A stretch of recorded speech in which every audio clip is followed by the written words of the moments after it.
Bonjour les amis. Je vais vous présenter aujourd'hui quelques éléments essentiels pour commencer une collection de pièces de monnaie. Mais avant toute autre chose, n'oubliez pas de vous abonner à la chaîne Sacra Moneta si ce n'est pas déjà fait. Vous recevrez ainsi gratuitement des actualités sur les monnaies de collection.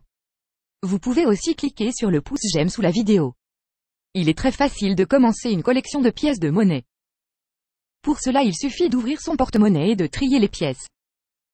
Pour commencer on peut enlever les pièces en double s'il y en a.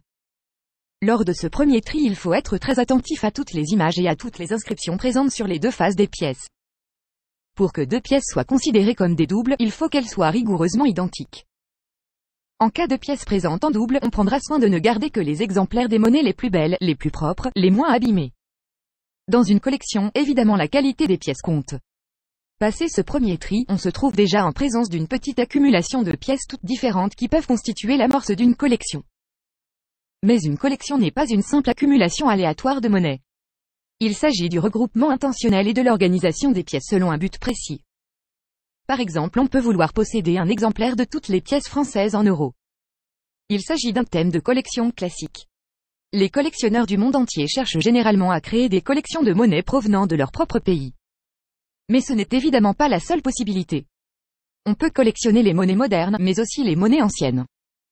On peut collectionner les pièces selon leur origine géographique, par pays, mais aussi selon leur chronologie.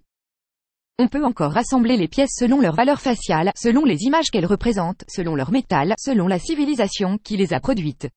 Il existe une infinité de possibilités. Chaque collectionneur peut constituer la collection qui correspond le mieux à sa personnalité, à ses goûts et à ses moyens. Mais on ne peut pas construire une collection sans un minimum de connaissances et de documentation. Le collectionneur doit savoir où il va avant d'y aller, sinon il risque de n'arriver nulle part. Heureusement, aujourd'hui, il est simple et facile de se documenter sur Internet. Lorsqu'il sait quelles pièces manquent à la collection qu'il veut constituer, le collectionneur doit échanger, acheter ou vendre les pièces en double et les pièces qui lui manquent. C'est ici qu'intervient la notion de rareté et de valeur.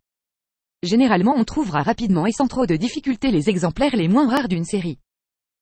Au début la collection avancera à grands pas et facilement. Mais c'est trouver les exemplaires les plus rares qui risquent d'être plus compliqués, plus longs et souvent plus onéreux.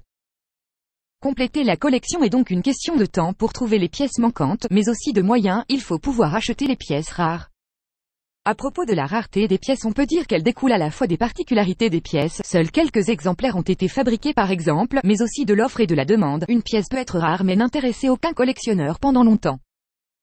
Pour résumer, on peut dire qu'il est facile de commencer une collection de monnaie. Mais construire une belle collection demande quelques connaissances et un peu de méthode. Si vous souhaitez en savoir plus, vous pouvez acheter le livre « Collectionner les pièces de monnaie, un guide pour les débutants ».